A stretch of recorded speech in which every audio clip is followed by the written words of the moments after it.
la segunda roundtable, moderada por Lara Lázaro, Senior Analyst del...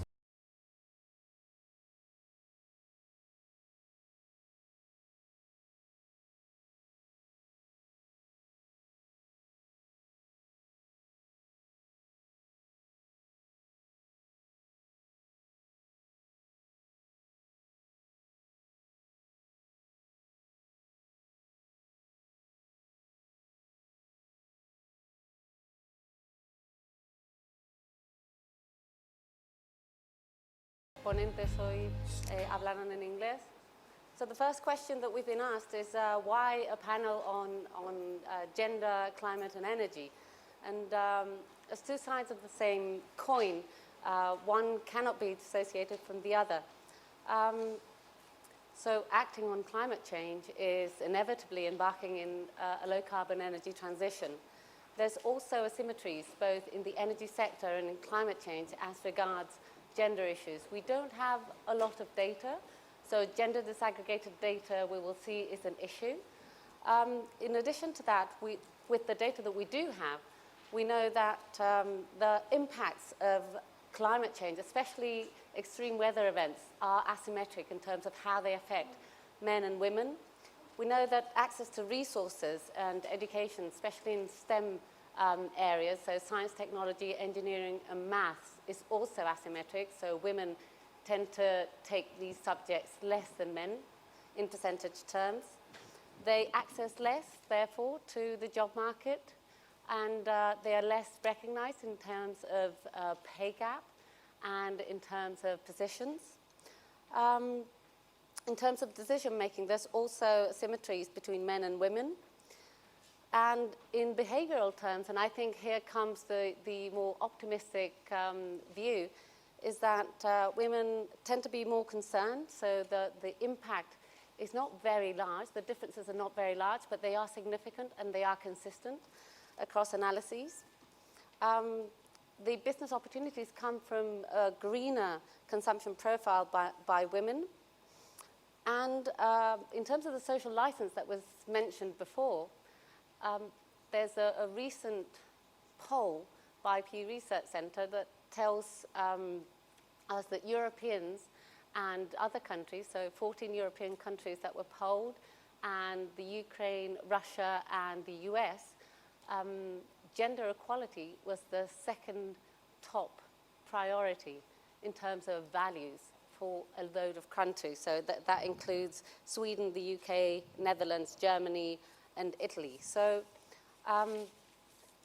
in order to analyze all of these issues, we will first start with a question.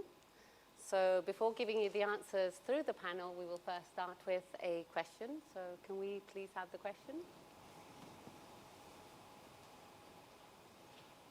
Thank you. So I'll read this in Spanish. ¿Cómo se puede equiparar el acceso y el peso de mujeres y hombres en el ámbito de la energía? A, acercando niñas y jóvenes a las carreras STEM y reconociendo sus logros. B, concienciando a la sociedad en general sobre la importancia de la energía y su retorno social. C, con planes de igualdad de género en las empresas y organizaciones. A diferencia de la pregunta que teníamos en el panel anterior, aquí probablemente habrá una respuesta menos clara, puesto que todas ellas en principio podrían ser acciones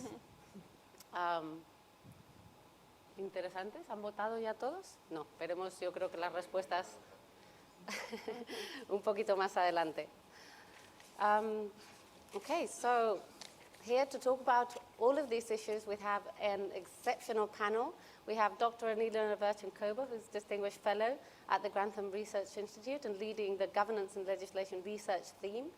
She will talk about how gender perspectives and gender equal action have been included or are being included in climate action, the co-benefits of gender-sensitive action, and she will take the international perspective, so what is happening at the UNFCCC level, what is happening with the NDCs, what is happening in terms of national climate laws.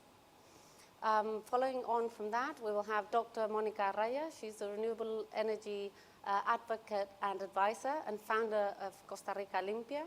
She works at the more micro level and with a lot of engagement work, bringing technology to people. She will talk about the transport sector, which is one of the most tricky sectors. We know that well in overall and in Europe and in Spain in particular, where greenhouse gas emissions from the transport sector amount to over a quarter of our emissions. And she will talk to us about on-the-ground experiences in terms of electromobility in Costa Rica, Chile, and Colombia. She's also been advisor to the 2050 National Decarbonization Plan, so she will also talk about gender role in this 2050 initiatives. Following on from that, we will have Rebecca Gagan, head of the Division of Europe, Middle East, and Latin America at the Global Energy Relations Office in the International Energy Agency and founding member of the IEA's Task Force on Gender Diversity. And following on from that, we will have Amel Belaid. Amel is the founder of Apoteox, which is a business consultancy services firm, and she will talk to us about her experiences and the opportunities in terms of gender and energy transition. So I will start with you, Alina. Can you please tell us about what, is this a trend or do we have real challenges to address, and how this is being done at the UNFCCC level?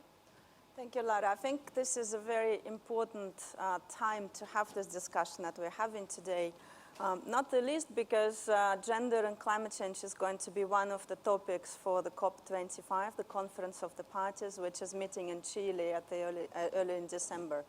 And actually, gender equality is not a new issue at the international agenda. In 1949 already, the Declaration on Human Rights, International Declaration on Human Rights, recognized the need to provide gender equality, meaning to ensure equal rights and equal opportunities for men and women. However, if we look at the statistics of International Labour Organization, they say that if the current trends continue, in order to reach the principle of equal pay for equal work, we will need 75 more years in addition to those we have already spent, and that's in general in the gender discussion.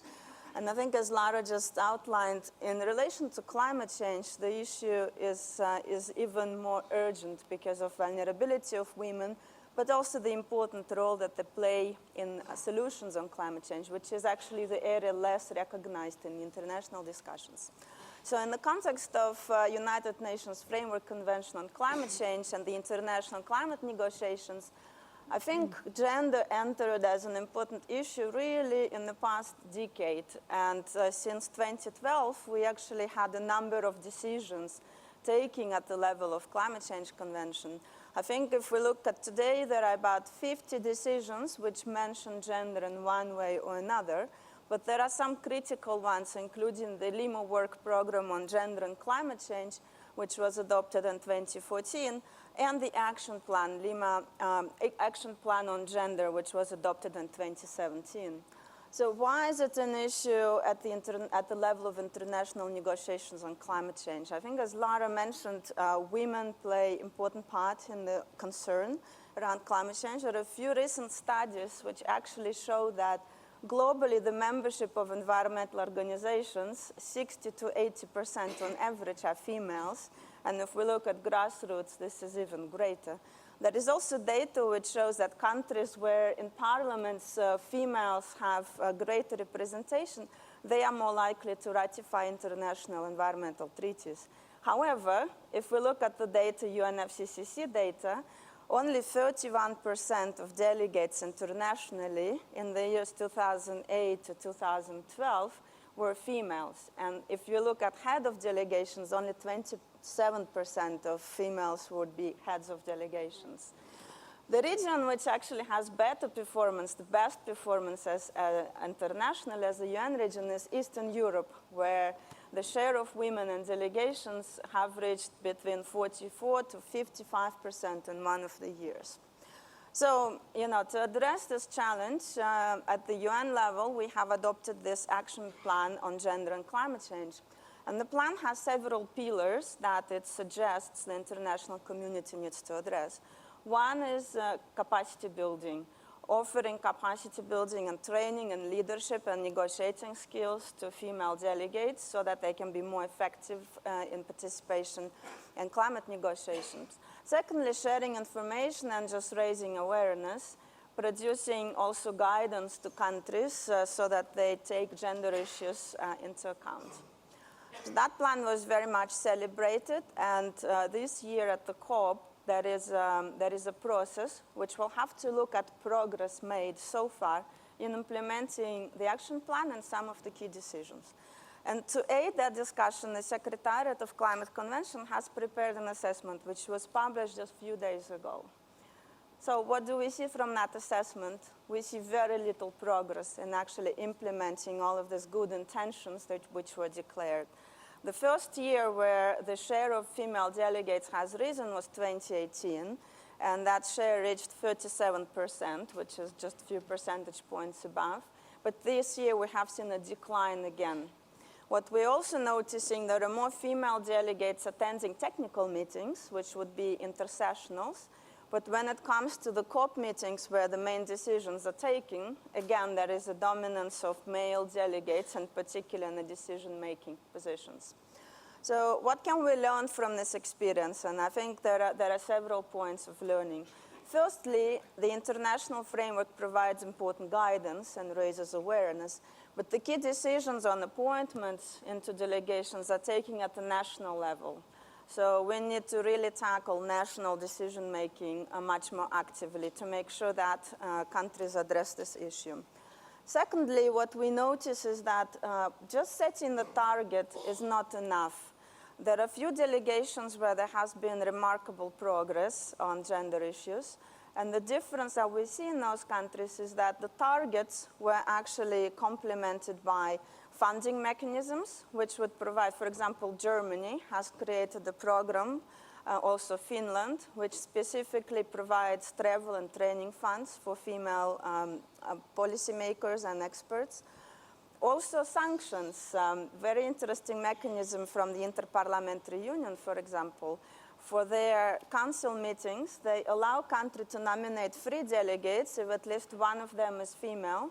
But if there are no females on the delegation, they would only allow 2 seats. And that has worked very effectively in ensuring implementation of gender objectives. So I think this is a very important conversation which comes up at the international level in Santiago at the next COP. How can we move forward with implementation of the gender plan at the international level to help countries be more effective also nationally in meeting the objectives? So can we go down now to the commitments at the NDC and national law level? Yes, so I've actually asked the question, to what extent guidance from the international level to take gender into consideration has trickled into the national plans and national legislation. And at Grantham Research Institute at the London School of Economics, we host a database of laws and executive policies which focus on climate change or on climate-related issues such as sustainable energy, agriculture, low-carbon agriculture, and so on. And I've tried to analyze how many of them actually mention gender, what will come up. And what interestingly came up were 2 countries, Peru, which has adopted actually the National Action Plan on Gender by the decree of the government, and Kenya, which integrated gender as one of the 10 core objectives of its climate risk and disaster management program. Others have gender mentioned at the level of preamble of their legislation as a kind of contextual objectives to ensure equality, but I haven't found much in the way of concrete steps apart from that. However, if we look at the NDCs, the nationally determined contributions, the commitments that countries have made under the Paris Agreement, 1/3 of those NDCs actually contain gender as one of the objectives for the implementation of national climate change objectives, which I think is still not enough, but it offers a good opportunity now to start translating those objectives into national policies. I think I'll leave it there and we can discuss more details if there are questions. And, you've been part of the UN Secretary General technical team on sustainable finance, and I was wondering, how gender is referred to and what is happening in terms of international climate finance and gender? So I think one of the big questions at the international agenda in terms of climate finance is to what extent developed countries are delivering on the commitment to mobilize 100 billion US dollars in climate finance coming from public and private sources by and that commitment has been discussed in New York at the Climate Action Summit. It will be discussed again in Santiago and next year in Glasgow at the COP as well.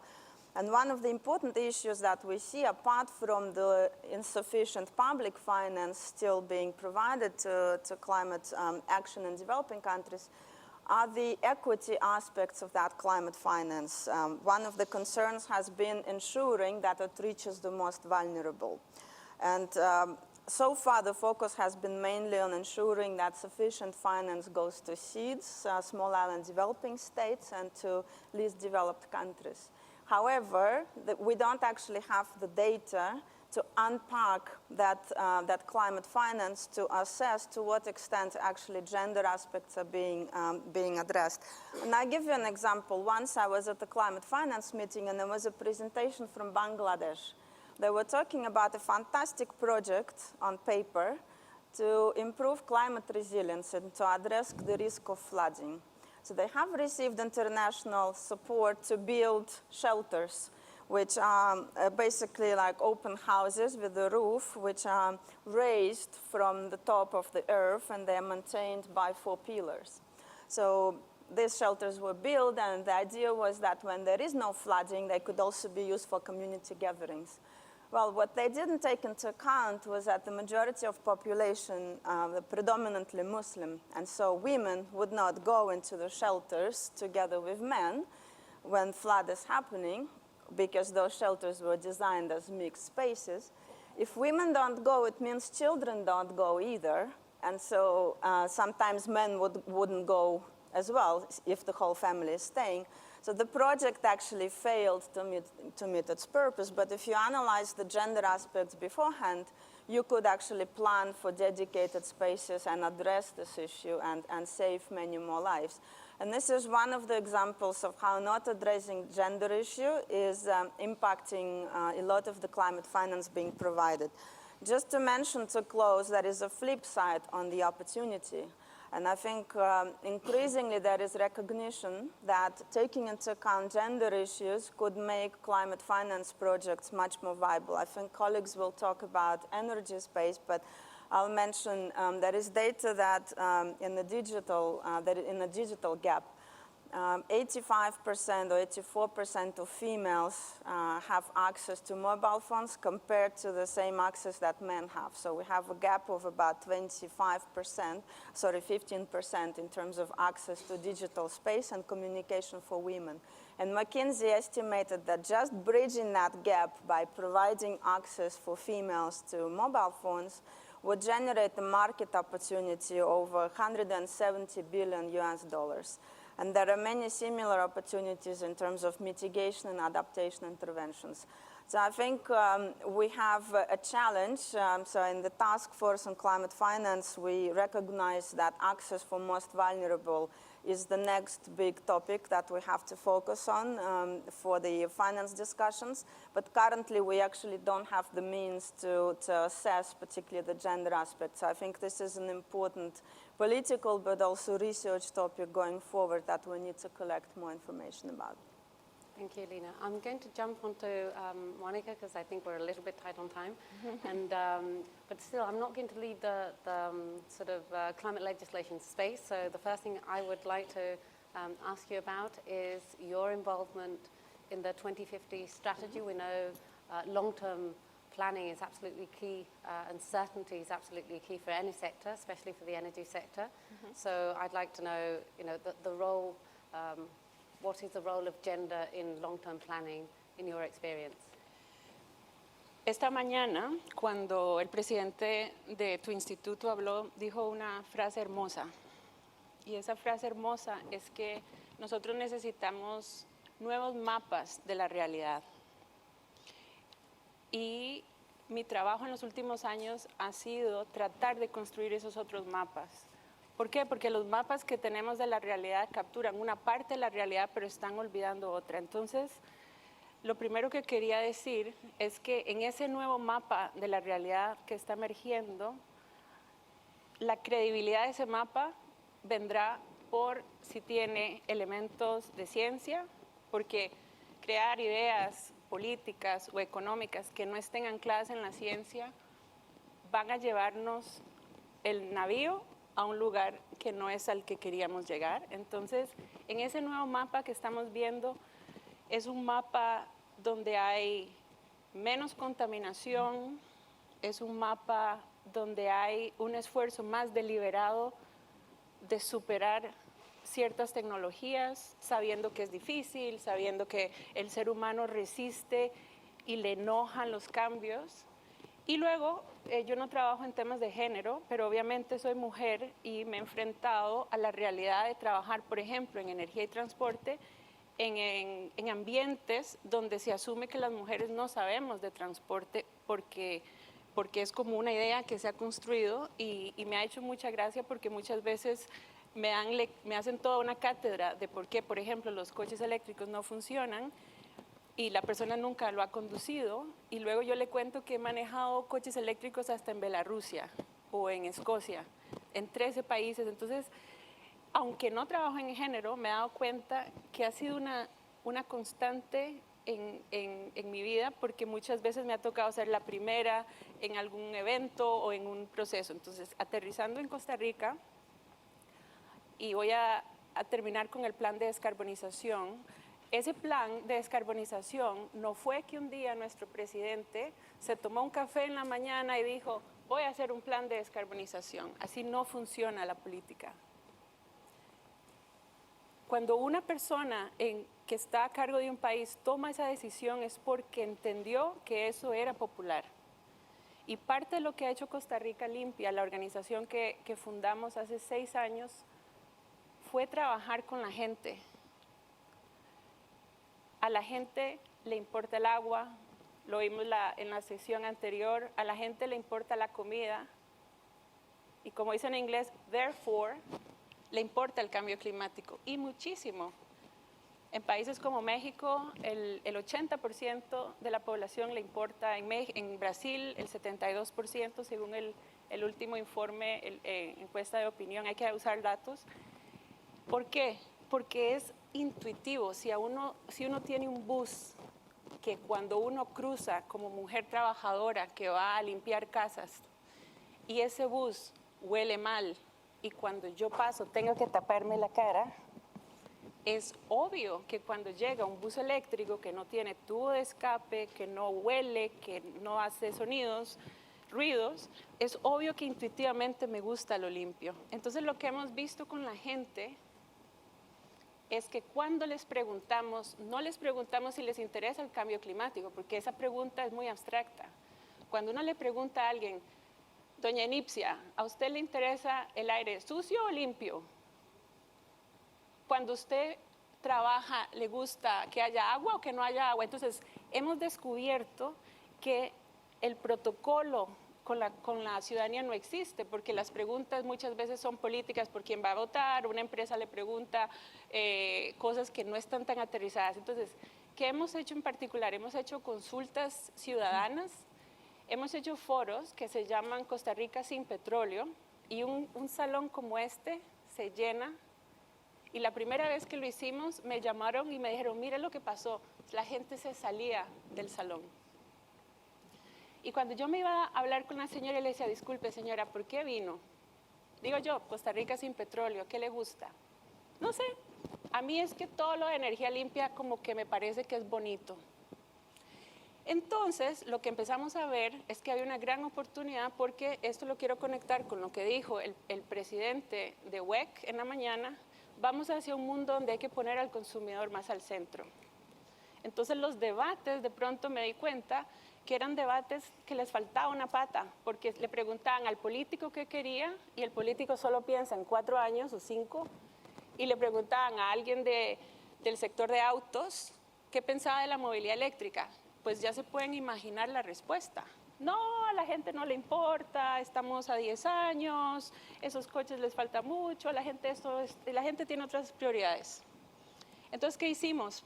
Porque esto no se los cuento como storytelling, es porque llegamos a la primera ley de movilidad eléctrica de América Latina, tomó 2 años hacerla, tomó un congreso que decía no, a un congreso que dijo sí, tomó gente que decía no se necesita, a gente que ahora la defiende, tomó una alianza que puso en el centro a los usuarios costarricenses y que ellos fueron los que contaron la historia.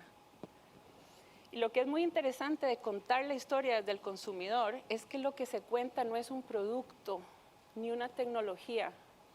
Si ustedes oyen lo que cuenta el primer taxista eléctrico de mi país, o doña Nipsia Juárez, la mujer que entrena buceros en Panamá, o la chofer de buses en Santiago de Chile, de buses eléctricos, ellos lo que narran es una experiencia. Nunca, nunca olvidan la primera vez que manejaron un bus eléctrico o un taxi eléctrico, y lo que cuentan, y eso es muy interesante, doña Nipsia Juárez, por ejemplo, en Panamá, en su sencillez, ella articuló, y esto estoy hablando hace un mes, ella me dijo, yo sé que yo soy parte de algo más grande, yo sé que esto es el futuro. Entonces, ¿a qué voy con todo esto que les cuento? Que cuando hablemos de los planes de descarbonización de un país, no es el plan, no es el documento. O sea, yo les puedo contar cómo se hizo, les puedo contar dónde nos quedamos pegados, les puedo contar qué cosas tiene el plan que son muy visionarias, qué cosas tiene el plan que se quedaron cortas, y eso podríamos conversarlo con una copa de vino y les puedo contar un montón de historias, pero a lo que voy es, para que esto funcione, tiene que estar conectado en la gente y tenemos que dejar de decir que a la gente no le importa, porque lo que estamos viendo en Costa Rica, en Panamá, en Colombia, en Chile, en Ecuador, es que a la gente sí le importa. Si una mujer tiene hijos, y por lo general en América Latina son muchas madres solteras, y esa mujer tiene que usar transporte público todos los días, subirse a un bus, una línea, otra línea, medio conectadas, y ese bus es limpio y digno, porque no es un tema solo de descarbonización y combustibles fósiles, no, es dignidad. Una persona que se sienta en un bus limpio es una persona que lo va a apreciar no por un tema de cambio climático, ni siquiera por un tema científico, es por la experiencia. Entonces, a lo que yo voy es que vamos a coexistir los que vamos más rápido y los que van más lento. Y eso está bien. Yo, la imagen que muchas veces uso en mis charlas, yo doy muchas charlas a la gente. Me salí de trabajar con gobiernos y con empresas y me centro en los consumidores. Uso muchas imágenes, por ejemplo, donde hay una gasolinera y al lado un cargador rápido, porque eso va a pasar en los próximos 15 años. La transición va a llevarnos a coexistir el mundo que tenemos, todo eso que vemos, que está anclado en los combustibles fósiles, y es normal, y también tenemos que agradecer los beneficios que hemos tenido, pero a la vez, aunque ustedes no lo vean aquí, hay otro mundo allá afuera de jóvenes que quieren un mundo con menos plástico.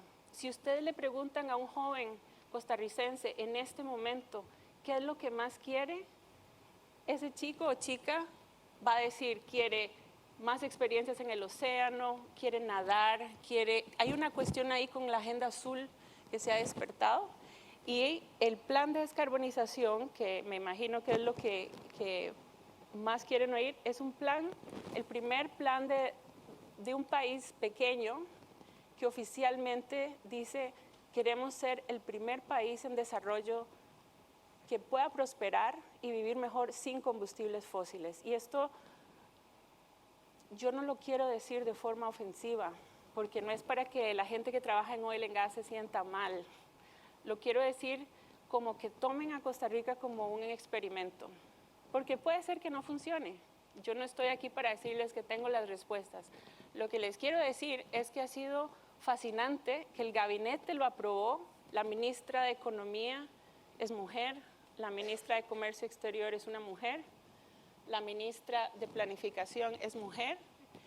No sé, puede ser que hubo algo ahí, un clic con el tema, yo no lo puedo probar, pero sí les puedo garantizar que en este momento el problema, o tal vez no el problema, el desafío más importante que tenemos en mi país es cómo esa visión en limpio, en siglo XXI, cómo esa visión nos puede generar más inversión privada, mejor infraestructura y cómo al final se puede traducir en ir a las personas cotidianas y demostrar que ser fossil free es una experiencia para ellos mejor a la que tenían cuando dependíamos del petróleo, que ni siquiera lo producimos. Me imagino que para Venezuela y otros países es otra historia, pero para la nuestra, un país que ya tiene 100% renovables, lo voy a repetir porque a veces a la gente se le olvida, cuando yo me baño o cargo el carro en mi casa, esa electricidad es renovable. Entonces, en un país así, pequeño, ¿por qué importaríamos petróleo para el transporte? Entonces, ahí te dejo toda la visión. Muchas gracias, Mónica. Rebecca, so we're going to go with, I know I told you, all of us here know about the International Energy Agency, so you probably don't want to go into a great amount of detail, but I would like to know what the key energy-related challenges are from the International Energy Agency perspectives and what you are doing about those challenges. Thank you, and thank you very much for including us today. I'm delighted to know I don't have to explain what the IEA is doing, so that's a good start. I will, however, take more of an institutional perspective because, of course, I'm coming from, what this means in terms of the way we work. And still, we have a fundamental problem because we find that the energy sector is still lagging behind other sectors in terms of diversity.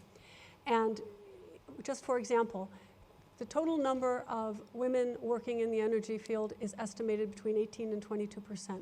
It's slightly higher in the renewable energy field at about 30%, but that is still far below the 52% of the population that women represent. And again, this is an aberration from many other fields, and we're trying to understand why that is. There have been a number of studies, McKinsey, other universities, showing that having a diverse workforce brings greater productivity and basically is better for the bottom line. So there is a business case. And we are seeing a lot of interest, not only from member countries, from other countries that we work with, but also from industry and from universities, because women are moving more towards the STEM fields, but women who come to the energy field, we have a lot of young, very talented women coming into the energy field, and then they leave after a few years. So we have an issue of not only attracting talent, but keeping it. And so this is an issue for us. Internally, we've taken a number of measures, from having focus groups, from doing surveys, from having training sessions on gender bias in terms of our interviews. We are now trying very hard to have diverse panels. Actually, I was saying to Lara earlier, this wouldn't be acceptable because we want diversity, so we need a man on this panel. But we want to, the OECD, our sister organization, has also been very forward-leaning. We feel that everyone should be represented, and certainly when I speak to young women, they are looking for role models. We started a career in energy series at the IEA to sort of give inspiration, to talk about issues not only in terms of what did you do to succeed, but what are the challenges you faced, and what is your, what is the work-life balance, and how do you make that work? I'm happy to say one of our first speakers was Spanish, a former colleague who now works in industry here, who has a number of children, but it was a standing room only audience. And so we are trying to be, as an organization, more sensitive to these issues. But on a broader basis, we find that the member governments of the IEA, many of them have set objectives. And in 2010, the Clean Energy Ministerial had an initiative called C3E, Clean Energy, Education and Empowerment. And the goal was to have governments focus on how to inspire young women, how to promote diversity more broadly in the energy sector through training, coaching, through establishing networks through an award program as well. This program had, I think, about 12 member countries at the time. However, they were all very nationally based. The United States was the secretariat, and in 2016 at the Clean Energy Ministerial, we were having a discussion because our executive director had decided that promoting greater gender diversity needed to be a priority at the IEA. And so what we did is we pulled, one of the issues of the Clean Energy Ministerial Initiative is that there wasn't a global sort of horizontal interaction. All of the programs were very national. And so we launched a platform called C3E. It was led by Canada, Sweden, and Italy to try to bring in more countries on a global basis to gather data. Now, Amal and I were talking about this at breakfast, and she said, oh, there's a lot of data if you go on the internet. But the problem is, it's not aggregated. It's all over the place. And we don't have a global picture of, what is the status? How big a problem is this? And so we're working with our countries to try to not only aggregate data, but also harmonize it. So we're comparing the same things. We've done a couple of short reports. We now have 10 countries on board. We would love to have Spain on board. You're not there yet, but please, por favor. But the European Union, Australia, the United States, Chile are all members. And what we're trying to do is, again, look at what has worked. What are the policies that are making a difference to have a more diverse workforce? And again, I think this morning in the opening speech by the gentleman from WEC, he mentioned we're always looking for talent. Well, 52% of the population there's a lot of talent there. How do we attract it? And this is the goal of the program. We also are launching an awards program for women at different stages in their careers in the energy sector to create awareness and to try to build the recognition that there are a lot of women working in the energy sector, and fundamentally this is a sector, as you were saying, that matters. And a lot of the decisions that are being taken by women, and they will affect the policies that governments are implementing.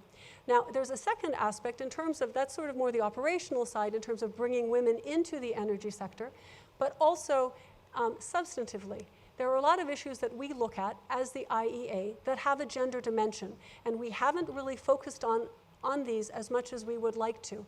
We, this year, are the lead custodian for the Sustainable Development Goal number 7 tracking report. That report came out, you can find it on our website. We worked on it with IRENA, with the World Health Organization, with the World Bank, with the UN. There are many aspects of the energy sector. For example, when you look at universal access to energy, when you look at access to clean cooking. In sub-Saharan Africa, for example, 40% of the population is under the poverty line. 70% of those are women and children.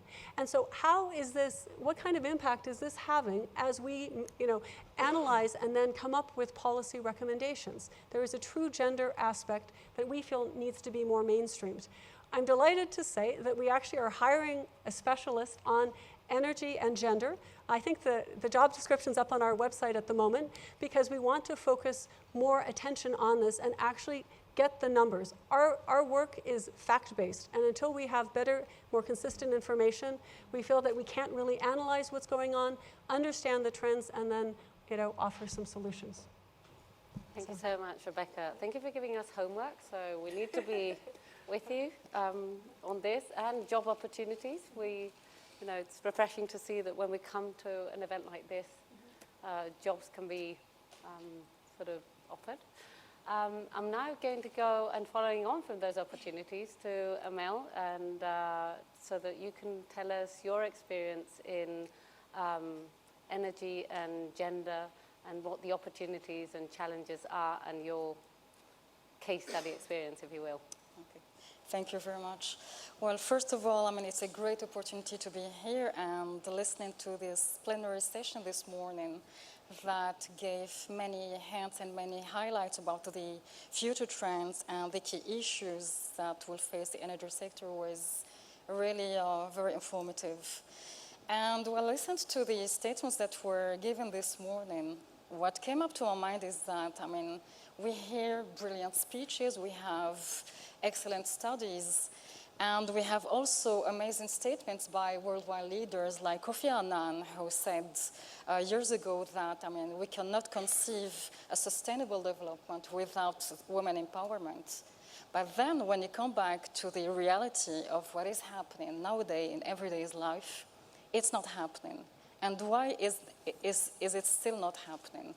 If we take it from the perspective of the energy sector, which is a sector that we are trying to explain and assess today, energy has indeed a big role to play in terms of women empowerment. It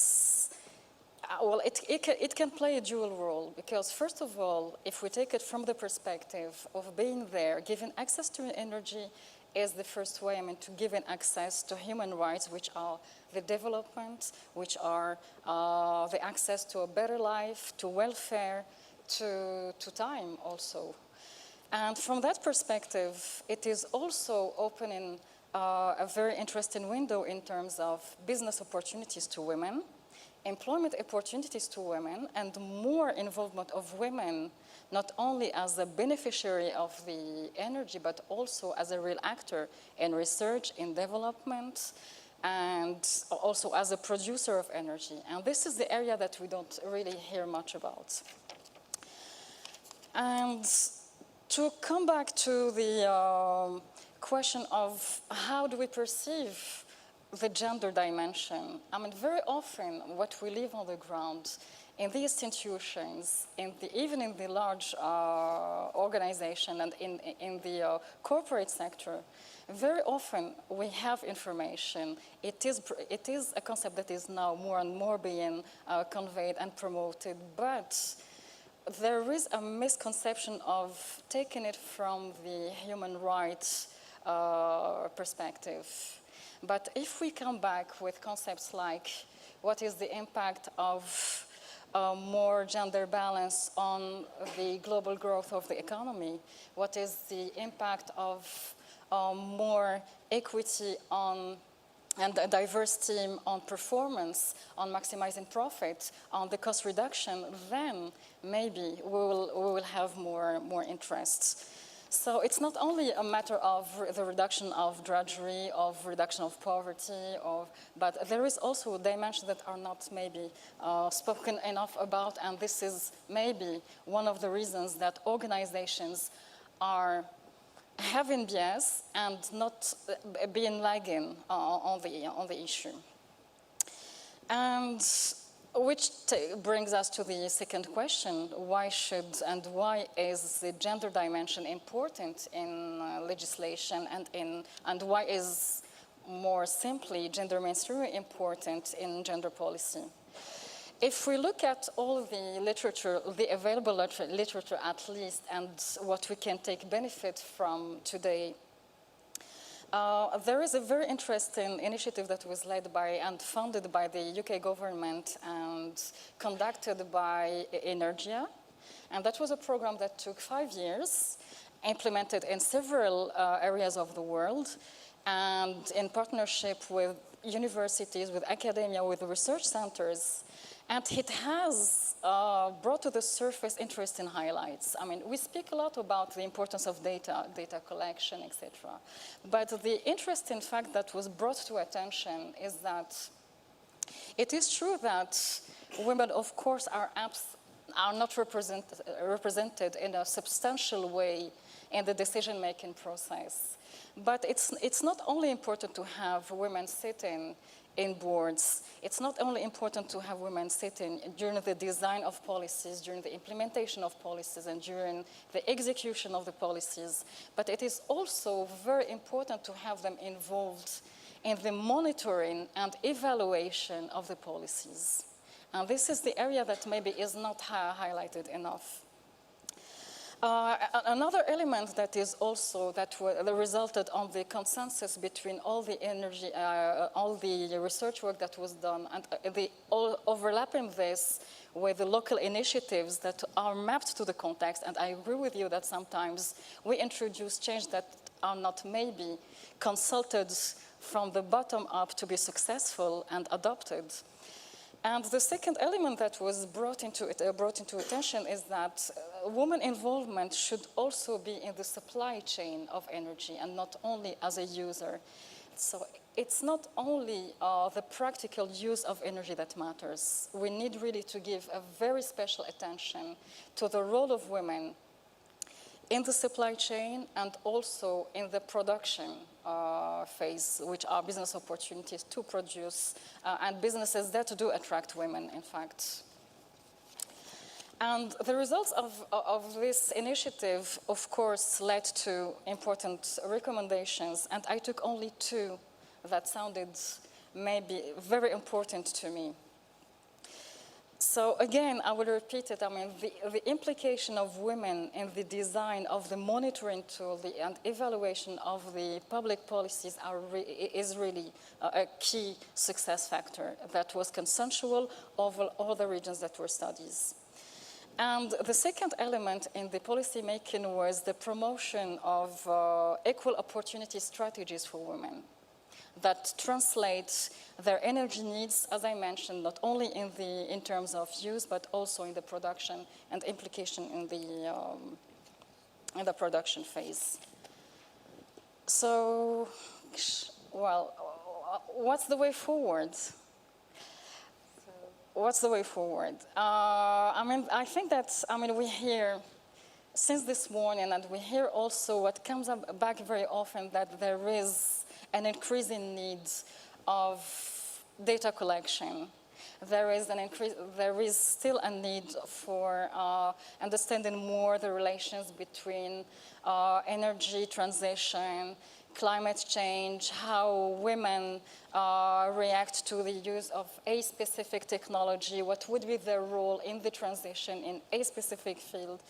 But on the other hand, the synthesis of what we face on the ground, because on top of being a gender advocate, I come from the corporate sector. And what we understand is that, there are many insights from the academia that are not shared and facilitated in the way that they are understood in a simple way in the corporate sector. So what does women empowerment mean in a practical way? How do we translate it into a strategy, into an agenda? Is it the ownership of HR? Is it the ownership of the CEO? How is it cascaded into practical practices and good practices?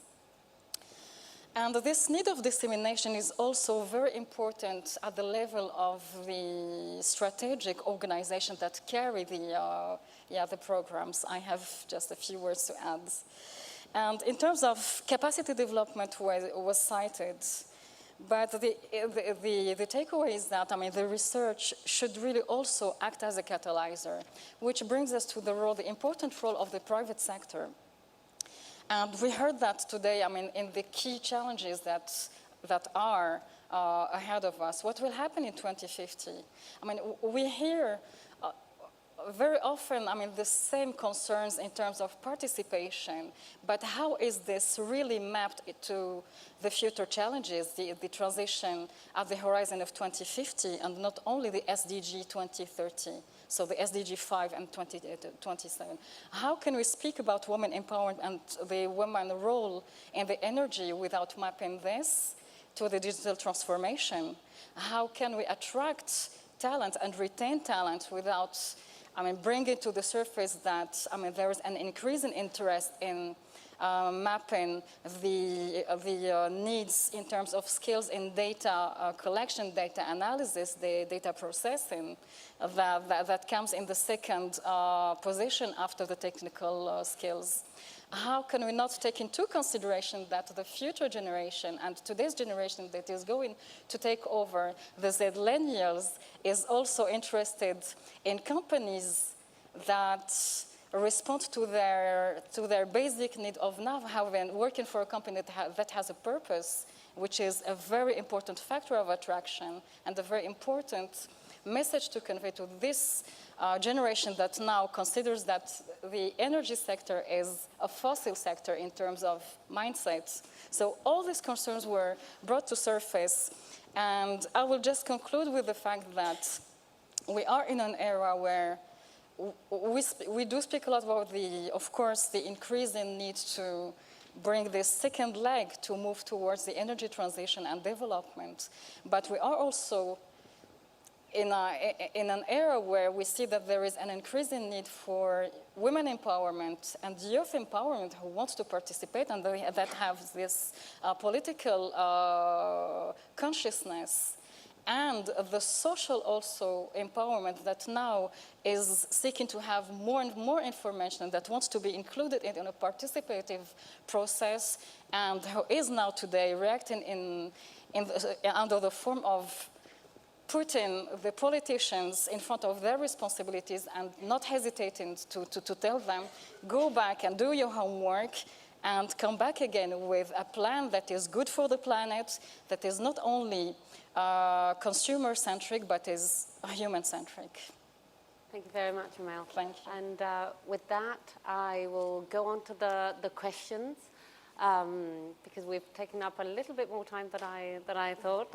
Thank you so much for all of your interventions, and I'll now go on to the questions that are more related to gender issues, although there's a lot of interest in terms of electromobility and which companies provided more technology, etc. But to all of you, what are, and as a form of wrap-up, what are the recommendations you would give to a girl or a young woman, women in general, that want to start or are thinking about starting their career in the energy sector?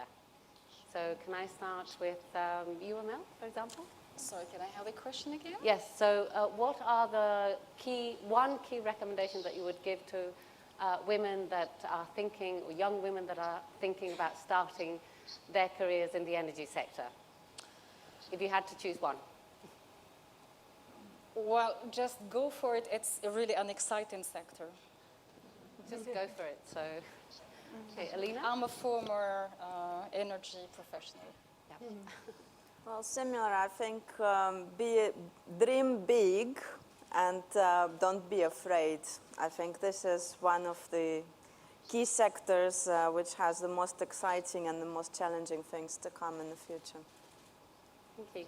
Mónica. I would, yo a los chicos y chicos, no solo a las chicas, creo que es importante y no estamos obligados a que haya más mentalidad científica, si no todo se queda en opiniones y en prejuicios. Yo creo que para tener una nueva generación que pueda hacer una transformación necesitamos, no solo en energía, necesitamos personas tomándose en serio las carreras, todas, pero las carreras científicas están para las niñas a veces asociadas a señores. Entonces, sí hay muchos avances en ese campo. Yo he visto ya muchas niñas que dicen, yo quiero ser ingeniera, quiero ser astronauta, y es súper emocionante. Yo, de hecho, estoy muy optimista. De hecho, los datos en la Unión Europea son muy esperanzadores. Hay un aumento del número de mujeres que eligen una carrera de la rama STEM. En Costa Rica la escuela de ingeniería tiene una rama de ingeniería ambiental y como el 85% ya son mujeres. Entonces es muy interesante lo que está pasando. Rebecca? I would agree with what the others have said. I think also, not only in STEM careers, but the energy sector is very broad. My training is in economics. We need good communicators. We need across the board, and it's an extremely interesting sector. And don't be shy. I was always very intimidated by people in the field, and I didn't go forward and ask for appointments. And I am sure many of us welcome young people, female and male, who want to talk to us about working in the sector, because we need everyone. There are a lot of challenges, and it's fascinating. The future depends on it, frankly. Thank you. And for Alina, are there already any results since the application of the general plan on gender from Peru? Well, the plan identified 8 key areas which cover a number of sectors, including energy as one of them, but there is also clean water, health, education, access to leadership for women. The only assessment I have seen, well, which could serve as an indicator, if we look at the data performance of different countries in terms of representation of female in the international climate negotiations, Peru comes out at the country level as one of the best performers. They are among the best, I think, 5 or 6 countries in terms of improvement. I haven't seen yet the assessment in terms of national representation, but there are examples from elsewhere. For example, in Cameroon, as a result of conscious implementation of gender-sensitive policy in reducing tropical deforestation, the REDD+ projects, they have augmented participation of women and their access to land tenure by over 30% just in the course of a very short period of time. So we have practical examples which show that gender planning makes a difference.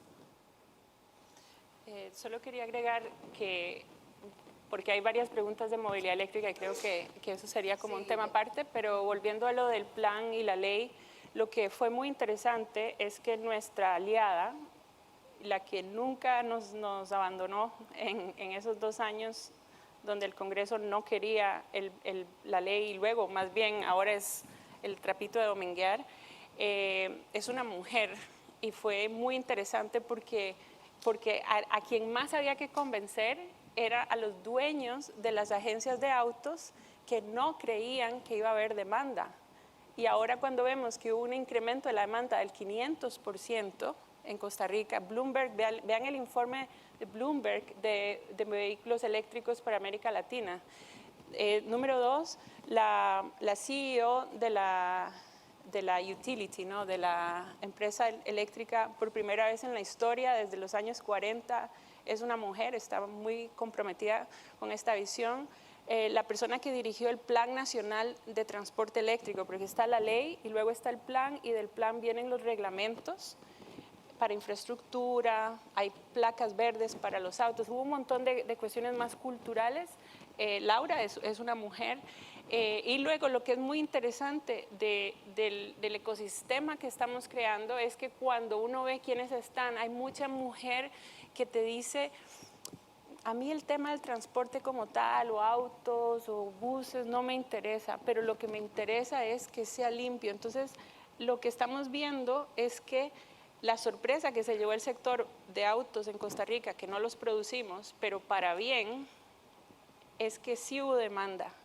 En este momento, por ejemplo, hay 30 modelos en el mercado, no todos son de agencias, pero la gente, los mismos consumidores, se van a traerlos a Estados Unidos y ahí hay también unos beneficios. Entonces, lo que voy es que, aunque la movilidad eléctrica tiene una racionalidad de descarbonización, en la práctica generó una sorpresa en el mercado de consumidores porque ha habido mucha más demanda de mujeres consumidoras que ha sido una gran oportunidad de negocios y una buena noticia.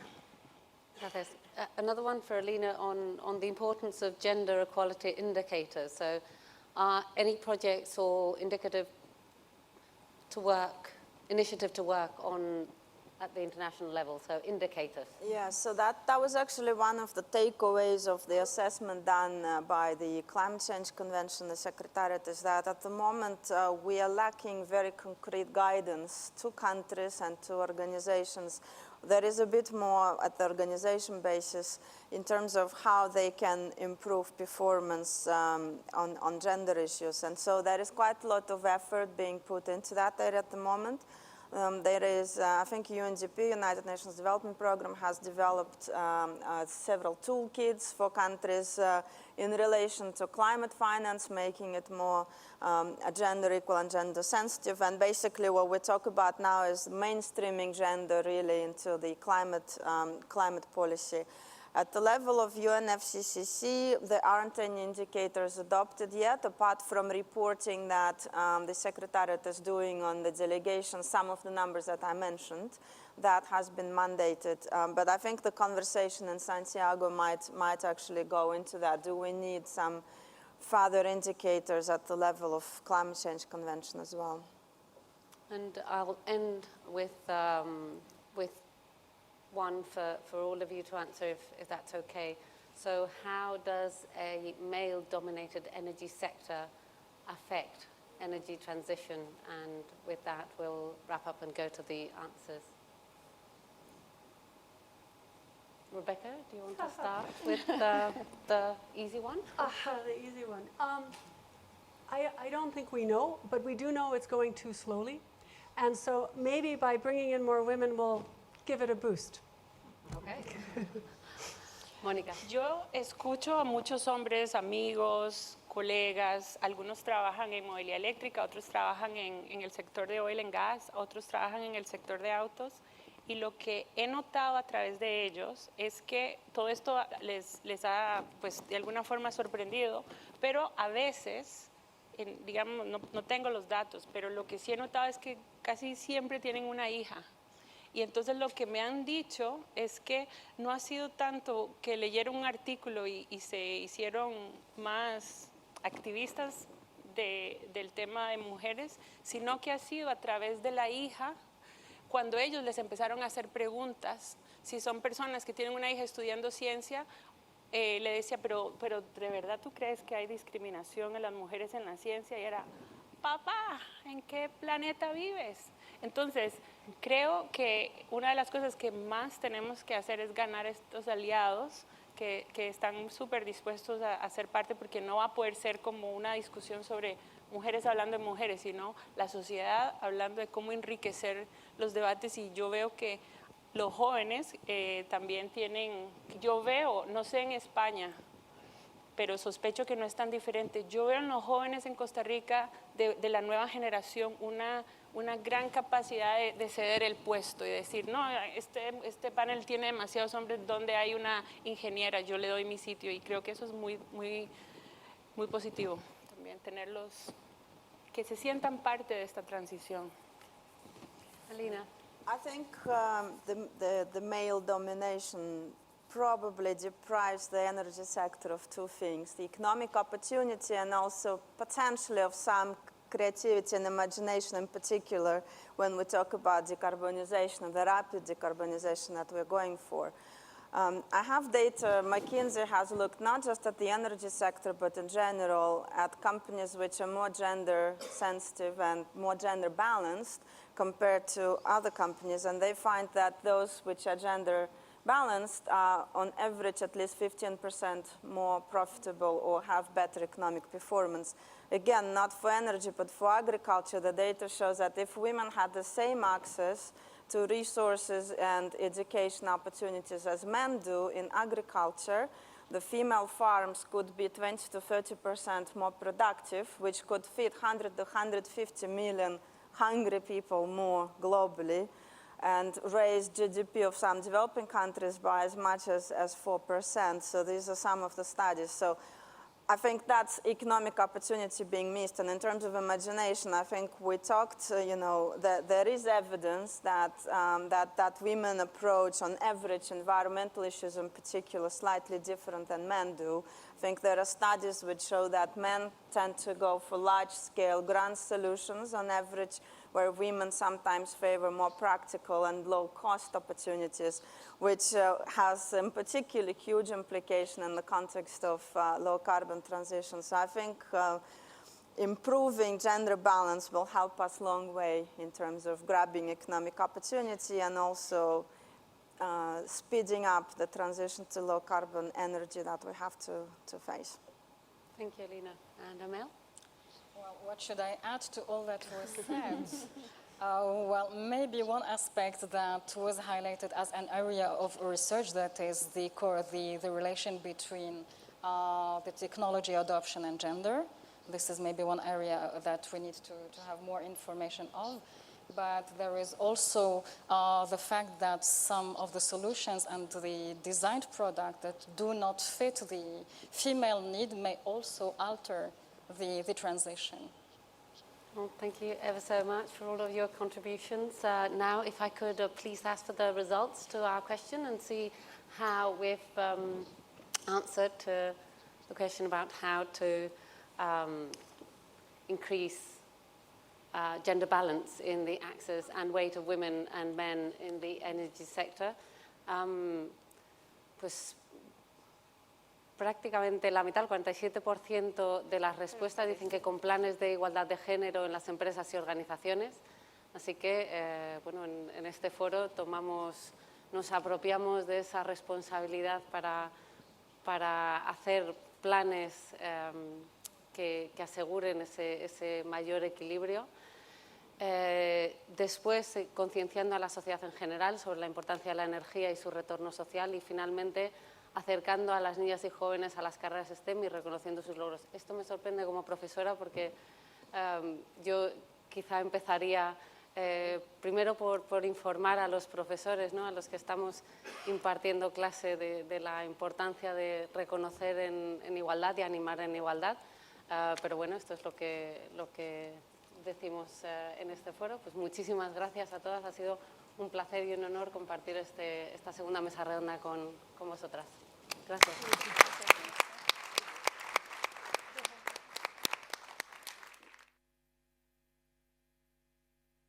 Una foto.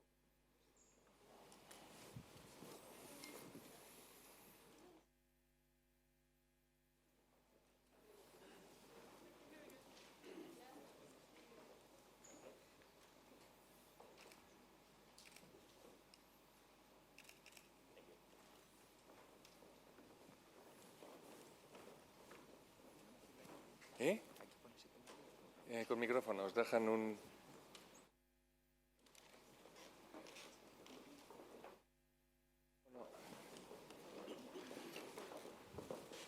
Por favor, Charles. Bueno, llegamos al final y vamos a intentar incluso avanzar un poco el horario. Yo simplemente quiero decir dos palabras. Una de ellas, pues yo creo que ha sido muy interesante Jean-Marie Doyer y la visión que nos ha dado un poco global. Aquí estamos hablando en Europa, pero el mundo es muy diverso y las realidades distintas. Y un tema que quizá ha mencionado es que tenemos que colocar más al ciudadano y al consumidor como parte de la resolución del problema y trasladarle más la importancia que tiene, que no se puede despejar a los políticos que dicen unos maravillosos planes para el 2030, el 2050, y mientras tanto yo le voy a resolver el mundo, usted siga votándome y el camino veremos a ver cuál es. Y en Europa vamos un poco acelerados, quizá no sabemos dónde, si estamos tomando las medidas que correspondan a largo plazo, pero por lo menos sí estamos en una dinámica muy positiva. Y del otro aspecto, pues de lo que hablaban ahora de género, a mí la verdad me parece que lo que tiene que hacer el mundo de la energía, que es un mundo que se plantea unos retos impresionantes, unos retos como es llevar primero la energía casi a 1.000 millones de personas, y la energía es algo fundamental para poder tener una vida en condiciones. Y no solo llevar esta energía, sino unos retos que además nos condicionan una tremenda necesidad de eficiencia y de innovación. El mundo que necesitamos para llegar a una neutralidad en carbono no se parece nada al actual. Y ahí hay un campo tremendo que no tiene nada que ver con el componente anteriormente mayoritario de gestión. La gestión de una eléctrica, de una petrolera, era mucho gestión y ahora es investigación, es innovación para poder cambiar este paradigma y llegar a lo que intentamos. Tiene que haber unas disrupciones tremendas y ahí hace falta el mejor talento que pueda salir. Y el mejor talento, evidentemente, por lo menos el 50% es mujer. Y nos encantará que ese 50% pueda venir a nuestro negocio entusiasmado, viendo lo que puede contribuir y lo que puede contribuir con un efecto muy directo en la sociedad. Y yo ya vamos a intentar ir a un ritmo razonable. Muy bien. Buenas tardes, ya son tardes a todos, y para el Instituto Elcano es un... no sé si esto está funcionando, creo que no. A ver, sí. A ver.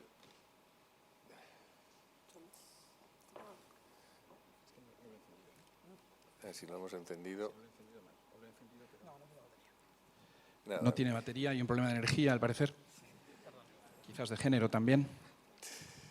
Muchas gracias. Almacenamiento de energía. Muy rápidamente, para no aburrirles, porque estamos ya al final de esta sesión. Para el Instituto Elcano es un año más, creo que es el 9º año en el cual hemos participado de alguna manera en la organización de este interesantísimo encuentro. Y para nosotros, obviamente, nos produce una gran satisfacción que América Latina haya ocupado un lugar tan preeminente en vuestra agenda. Desde España la importancia de América Latina es obvia, pero les aseguro que esto no siempre se percibe así desde otros lugares del mundo. Nosotros hace no mucho publicamos un trabajo que se titulaba Why Latin America Matters, intentando demostrar que obviamente importa no solamente para España y para Europa, para el resto del mundo. Y nos ha sorprendido quizás la frialdad con la que ha sido acogida esta propuesta, que como digo, desde aquí nos puede parecer obvio. Lamentablemente no he podido asistir a la primera parte de esta sesión de esta mañana, pero tengo entendido que lo que se ha subrayado sobre todo es precisamente la heterogeneidad de la región latinoamericana, y a mi modo de ver es obvio que en este espacio geográfico y geopolítico se van a dirimir muchos de los grandes asuntos que nos ocupan y nos preocupan. Tengo entendido que ha habido un cierto optimismo sobre los líderes populistas que gobiernan en algunos de esos países. Parece que se da por hecho que siempre hay an adult in the room, que siempre hay un adulto en la sala. Bueno, me gustaría compartir con ustedes ese optimismo. Jean-Marie Daugère, por lo visto, ha subrayado la importancia de Europa como líder, digamos, en el proceso de transición energética. Yo no soy amigo de la autoflagelación, creo que los europeos nos autoflagelamos en exceso, es divertido, lo reconozco, pero quizás lo llevamos demasiado lejos. Yo siempre digo que si fuese una disciplina olímpica nos tendrían que dar siempre la medalla de oro. Y es verdad que es una expresión de nuestro enorme poder normativo, ¿no?, que se ha puesto de manifiesto recientemente, por ejemplo, cuando hemos negociado ambiciosísimos acuerdos comerciales con Japón. Menciono Japón porque me ha llamado mucho la atención cómo el Parlamento japonés ha tenido que modificar aspectos muy importantes de su legislación medioambiental para poder firmar el acuerdo de libre comercio con la Unión Europea. Y por lo tanto, bueno, en este mundo carnívoro en el cual nosotros somos una potencia herbívora, creo que vale la pena poner de manifiesto que esta modesta potencia herbívora tiene un poder normativo interesante.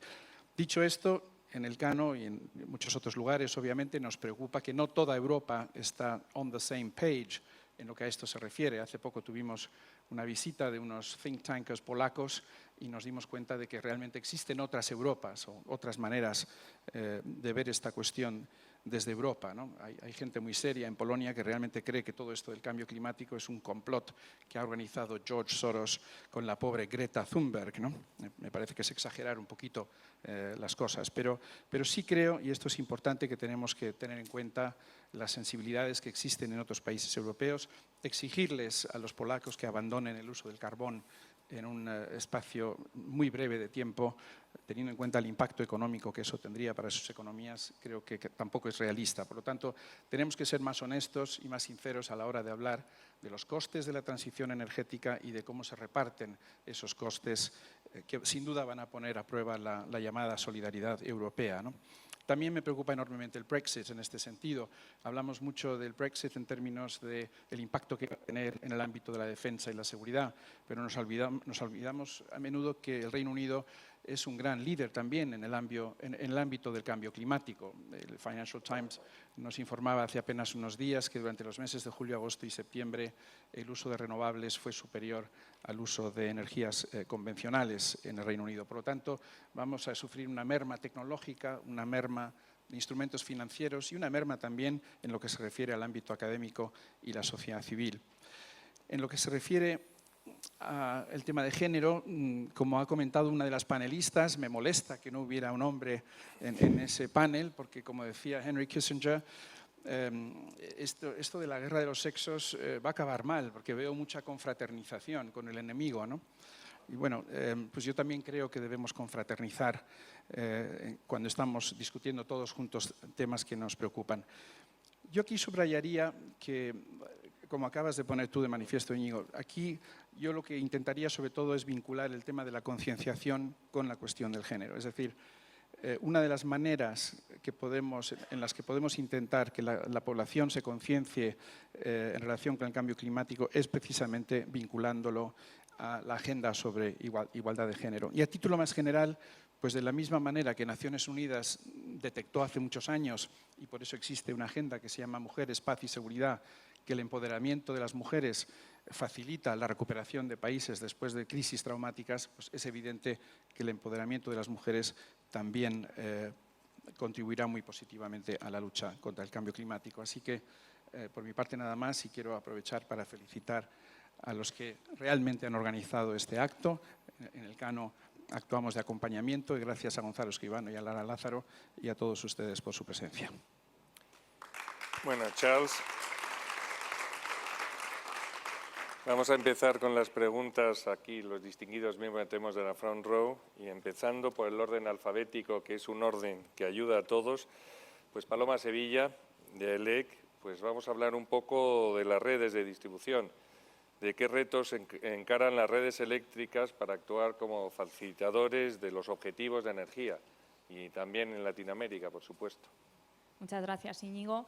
Efectivamente, yo creo que Europa y Latinoamérica comparten metas de lucha contra el cambio climático. Creo que las europeas quizás son más conocidas por todos, pero en Latinoamérica no se nos escapa, como países pues, como Chile, Brasil, alcanzan reducciones por encima del 40%, Perú y Colombia tienen sendas del 30%. Es decir, que las metas están ahí. Veo una gran diferencia en cuanto al mix energético de generación, puesto que estos países en su mix cuentan ya con más renovables que contaba Europa hace unos años, ¿vale? Pero no por ello no hay que dejar de actuar tanto en incrementar las renovables como en aumentar el uso, y ahí compartimos, del vector electrificación, que es el que se ha demostrado que mejor puede luchar contra la descarbonización. Entonces, aumentar la electrificación significa, como por ejemplo en transporte y edificación, aumentar vehículo eléctrico y aumentar calor y frío, por ejemplo, en edificación. Con lo cual, ¿por qué empiezo por ahí? Hombre, pues porque las redes son los facilitadores de este cambio de paradigma del sector. Y más específicamente las redes de distribución, porque estamos hablando de incrementar renovables, pero renovables distribuidas que se conectan a la red de distribución. Y en cuanto hablamos del consumidor, el consumidor es el que se conecta a distribución, ¿vale? Por ello, creemos que hay que hacer una gran inversión en estas redes, con un marco predecible y estable, con una seguridad jurídica, ¿vale? Para conseguir lo que creemos que son puntos vitales para cambiar el sector y luchar contra el cambio climático, como es, como he dicho, la integración de renovables, como puede ser la conexión entre el flujo bidireccional de energía entre generador y distribución, y el consumidor, la automatización de las redes para mejorar la eficiencia y el gestionar la demanda. Esta gestión de la demanda se hace, bueno, el facilitador es realmente el consumidor dotándole de empoderamiento, dotándole que pueda él decidir y que pueda ya generar, almacenar y gestionar energía. Y para que el consumidor pueda decidir tiene que estar informado. Entonces, ¿cómo hemos hecho en Europa, que también están avanzando ya países latinoamericanos con toda la implementación del contador digital? Hay muchos países que ya están comenzando su implementación en Latinoamérica, pero quiero destacar que España ha sido el 5º país en Europa en terminar de implementar el contador digital, con más de 28 millones de contadores que tenemos ya todos instalados. ¿Y qué está haciendo el distribuidor con eso? Pues facilitar al consumidor que esa información que es suya, ponerla a su disposición. Una información del consumo, y el consumo histórico, y un consumo casi en tiempo real. ¿Para qué? Para que, sabiendo dónde hay que consumir, sea más eficiente, baje la factura, ¿vale? Y, por tanto, pueda aumentar el uso de la electricidad, ¿vale? Entonces, deciros que los distribuidores estamos trabajando en una plataforma única de acceso a todo el consumidor, sin coste adicional, para que tenga esa información. Y con esa información, pues yo creo que se lucha contra el cambio climático. Muchas gracias. Muchas gracias. Yo tengo una pregunta para Juan Manuel García Orrillo, que no tenía barba ni bigote en esta foto. No sé qué representa exactamente este cambio personal. En fin. ¿Cuál es la apuesta de CEPSA por las renovables y qué otras energías de transición ves relevantes? Sí. Muchas gracias por la pregunta. CEPSA está haciendo un gran esfuerzo para adaptarnos a los cambios, a la transición energética justa. Estamos basando en todas nuestras actividades que estamos llevando a cabo en 3 pilares. El primero, la velocidad. Nos tenemos que focalizar en una velocidad adecuada, no por querer ir más rápido de lo que la tecnología, que los sistemas nos pueden permitir, vamos a llegar antes a la solución final, incluso podemos llegar peor de lo esperado, ¿no? La segunda que nos basamos es que sin perder calidad de vida. Los retos alcanzados y los sistemas en los que estamos y las necesidades que tenemos las queremos seguir cubriendo de la misma manera, ¿no? Y el tercero es también muy importante, sin perjudicar a las clases sociales más desfavorecidas. Y esto tiene que ver mucho con las economías, ¿no? Entonces, nosotros, en cuanto al sector renovable, estamos viendo que en el sector eléctrico, como generación primaria de energía, es claramente coste eficiente. Hay dos tecnologías muy avanzadas que están compitiendo con tecnologías fósiles, ya sea por reducción de costes o por el coste del CO2 implícito en otras tecnologías, que está haciendo que claramente hay que apostar por esas tecnologías, la solar y la eólica, y que simplemente la señal económica va a hacer que se desarrolle en ese sentido el sector, ¿no? Pero hay que tener en cuenta también la calidad de vida, ¿no? Que es la seguridad de suministro, ¿no? Entonces, en eso trabajamos muy fuerte nosotros con nuestros ciclos combinados, porque pensamos que es muy importante, a la vez que asegurarnos una transición hacia energía descarbonizada, es muy importante, mientras no se desarrolle más el bombeo o otros almacenamiento por baterías, el tener un backup estable para la producción eléctrica, ¿no? Entonces, nosotros intentamos hacer un equilibrio de generación global en el que podamos dar un servicio a nuestros clientes constante, ¿no? También es importante que como energía final la electrificación va un poco más lenta, es distinto a la energía primaria en el sector, que puede ir más rápida porque es coste eficiente, hay tecnologías posibles. En generación de calor lo vemos complicado, en nuestros procesos fabriles también es complicado, y ahí nos basamos en donde las consideraciones técnico-económicas no son suficientes, en la eficiencia, ¿no? Nosotros en las fábricas apostamos claramente desde hace unos años por la cogeneración, que es la manera más eficiente de producir calor para nuestros procesos que queremos seguir manteniendo. Entonces, donde no podemos llegar, pues vamos en vía de la eficiencia, ¿no? Y por último, para intentar dar a todos los clientes la energía que necesitan en cada caso, estaréis viendo los despliegues en las estaciones de servicio que estamos haciendo de combustibles alternativos, ¿no? Ofrecemos, además de los combustibles tradicionales, GLP, que tienen etiqueta eco, los coches que consumen ese combustible, gas natural, tanto vehicular como a transporte pesado, que ahí pensamos que la electrificación va a ser más lenta. También estamos con carga lenta en casa y autoconsumos, y carga rápida, ultra rápida en las estaciones de servicio, ¿no? Entonces, nos vamos moviendo un poco por las necesidades y ofreciendo a todo el mundo un poco un abanico más amplio, ¿no? También hay que recordar que en otros sectores que nos hable, como el búnker o el transporte por barco, fuimos la primera empresa que cargó GNL en un barco, ¿no? para bajar las emisiones, hace 7 años ya. Muchas gracias.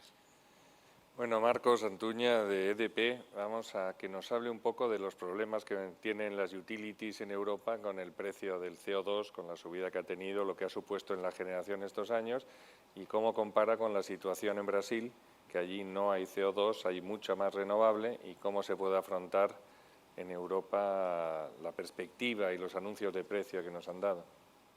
Gracias, Íñigo. Efectivamente, EDP está en Brasil. En realidad está en toda América Latina, pero sobre todo la presencia es muy importante en Brasil, donde están todas las tecnologías, y está también en distribución. Allí tenemos carbón y tenemos una potencia relevante en carbón, y claro, la situación no es como en Europa, ¿no? En Europa hay una presión tremenda sobre la descarbonización, sobre las tecnologías de carbón. Ya se ha comentado aquí que en Brasil es diferente. Y yo creo que es un tema interesante que se ha tratado muy bien hoy, de manera muy brillante, en el panel que hubo sobre Latinoamérica, ¿no? Por ejemplo, Brasil, por dejar el tema claro, el tema del cambio climático y el CO2 no es un tema acuciante, ¿no? Porque si se mira la potencia instalada en Brasil, el 75% es renovable y el 25% pues es fósil, ¿no? Y fundamentalmente la energía fósil, ¿para qué está? Pues está como energía de respaldo, porque el sistema se ve muy afectado por la hidraulicidad. Hay grandes ríos con grandes caudales. Cuando hay una hidrología reducida, que por el fenómeno del cambio climático pues se está viendo más acusada en los últimos años, el precio de la electricidad sube, claro, porque hay que cubrirlo con los combustibles fósiles. Entonces, ahí entra un tema fundamental, es decir, a la gente pues lo que le interesa es la vida y la vida al día a día, y también le interesa el precio de la electricidad, naturalmente, ¿no?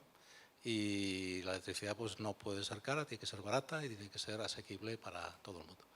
Entonces, quiero decir, desde ese punto de vista, comparando, pues Brasil para EDP es un mundo aparte, ¿no? En el que estamos en todo, y en realidad es el propio gobierno brasileño el que promueve mediante subastas, ¿no? Con Europa, con incentivos y tal, pues promueve subastas de energía de potencia y allí pues nos encontramos bastante cómodos y eso pues contrasta mucho con la situación de Europa, que es una situación muy preocupante para los que todavía estamos en tecnologías fósiles, ¿no? El carbón, que parece que está demonizado absolutamente, y el gas natural, que para nosotros es una tecnología de respaldo esencial y que yo creo que en muy buen sentido, ya se ha comentado aquí, que tiene que jugar un papel en la transición, porque está muy bien que las renovables cada vez sean más baratas y produzcan mejor, pero necesitamos potencia rodante en el sistema y necesitamos un respaldo pues, para poder abastecer la demanda.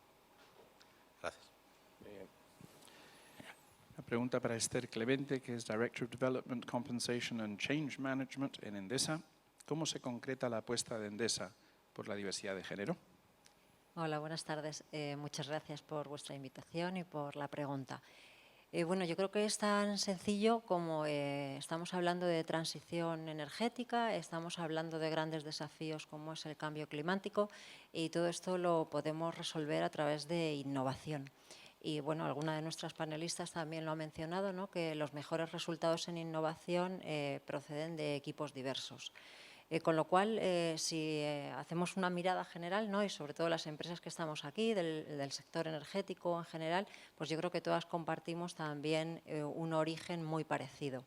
Ese origen tan parecido, que es, por lo menos en el caso de Endesa, una compañía de algo más de 75 años de historia, ¿no? Y con esa historia pues nos viene eso, unos orígenes en los que por motivos de origen, en este caso de sector industrial, en un momento en el que había muy pocas mujeres que se incorporaban al mundo laboral, ¿no? Muy pocas mujeres con estudios universitarios, pues el resultado es que realmente la composición de la plantilla, cuando yo me incorporé a estos temas en el mundo de recursos humanos en 2013, como digo, la composición de la plantilla era un 20% de mujeres en plantilla y en posiciones técnicas, lógicamente, muy pocas. Con esa distribución, pues la composición de equipos diversos, digamos, era muy complicada. ¿Qué hemos hecho desde ese momento? Bueno, pues en Endesa tenemos una política de diversidad e inclusión, que es, digamos, las grandes guidelines para establecer un plan de acción. Este plan de acción lo vamos revisando todos los años. ¿Con qué objetivo? Con el objetivo, por un lado, de, lógicamente, hacer nuestra plantilla más diversa. En un determinado momento hicimos el cálculo de cuántos años nos iba a llevar tener una paridad en plantilla y es mejor no comentar los datos que nos salían. Entonces, lo que hemos hecho es eso, un plan de acción que nos ayude a nutrir el número de incorporaciones en plantilla. Aquí tengo que decir que el incorporar mujeres en plantilla no es algo fácil. Nos hemos encontrado con que, bueno, a pesar de lo que ha dicho una de las panelistas, el número de mujeres en carreras técnicas es muy bajo. Entonces, lo que nos hemos ido es realmente a abordar un gran desafío, no ya porque nos ayude a Endesa, sino porque pensamos que ayuda a todas las compañías españolas, al país, a España en general, ¿no? Y es a fomentar las vocaciones tecnológicas en niñas. El año pasado, por compartir con vosotros, porque es una actividad que yo creo que es muy interesante y además realmente emocionante. Hemos estado haciendo talleres en colegios, hemos empezado por aquí, por la Comunidad de Madrid, haciendo talleres que son desmontando estereotipos, porque el estereotipo de género enraiza en los niños antes de los 7 años y es ahí donde hay que atacarlo. Si queremos realmente contar con equipos diversos y que estos equipos diversos aporten a nuestras empresas. Como digo, tenemos un plan que vamos revisando todos los años. El plan está orientado en 3 ejes. El primero es, como decía, atraer para mejorar la composición de nuestra plantilla, nuestro pipeline, de manera que haya mujeres técnicas que se incorporen después a puestos de middle manager y que después lleguen a posiciones de manager. Después tenemos una acción, un eje de acción orientado a empoderar a nuestras mujeres, que realmente crean que son capaces porque son capaces, y luego adicionalmente otro eje orientado a visibilizar, porque las mujeres, bueno, yo creo que todo el mundo en general, pero especialmente las mujeres, pienso que funcionamos mucho alentadas por el ejemplo. Y entonces pensamos que una manera de motivar es, primero, dándoles oportunidades de que nuestro talento femenino nos represente y luego, sobre todo, que unas sirvan de ejemplo a otras. Una actividad interesante es, por ejemplo, un Women Mentoring. No es orientado a que los hombres mentoricen a las mujeres, sino al contrario, a que sean nuestras mujeres las que mentoricen a cualquier otro profesional que lo requiera, que sea más junior. Y bueno, como digo, todo esto pues orientado a tener equipos más diversos, porque yo la primera pienso que el talento no tiene género. Muy bien. Bueno, Curro Laverón de Iberdrola, yo creo que si no fuera por la edad, tú y yo estaríamos encantados de haber echado la papel a este puesto en la Agencia Internacional de la Energía, de Energy and Gender, que estoy seguro que un hombre sería un buen candidato para ello. Y por todo eso, en Iberdrola, ¿puedes comentar la situación también de la evolución?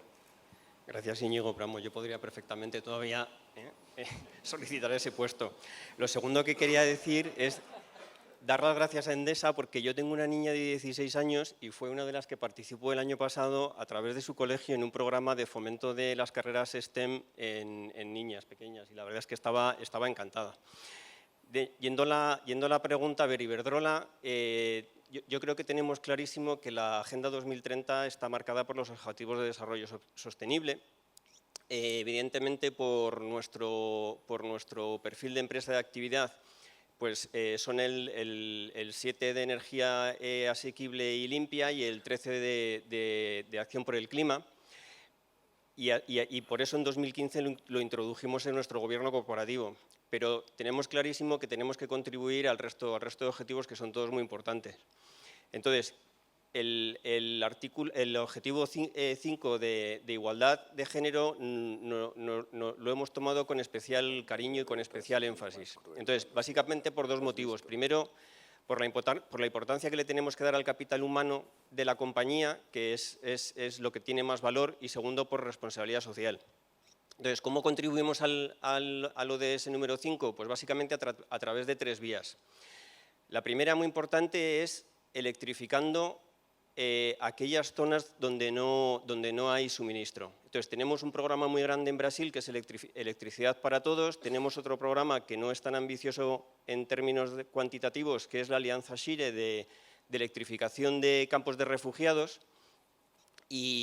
Y esto lo consideramos que es muy importante. ¿Por qué? Pues porque está demostrado que cuando hay una zona sin suministro eléctrico, sin agua, las más perjudicadas son las mujeres, que son las que se ven obligadas a ir a por agua a no sé cuántos kilómetros o a por leña, por caminos y empleando muchas horas con muchísima inseguridad, y además empleando muchísimo tiempo que no pueden emplear ni para trabajar ni para formarse, ¿no?, de acceso a la educación.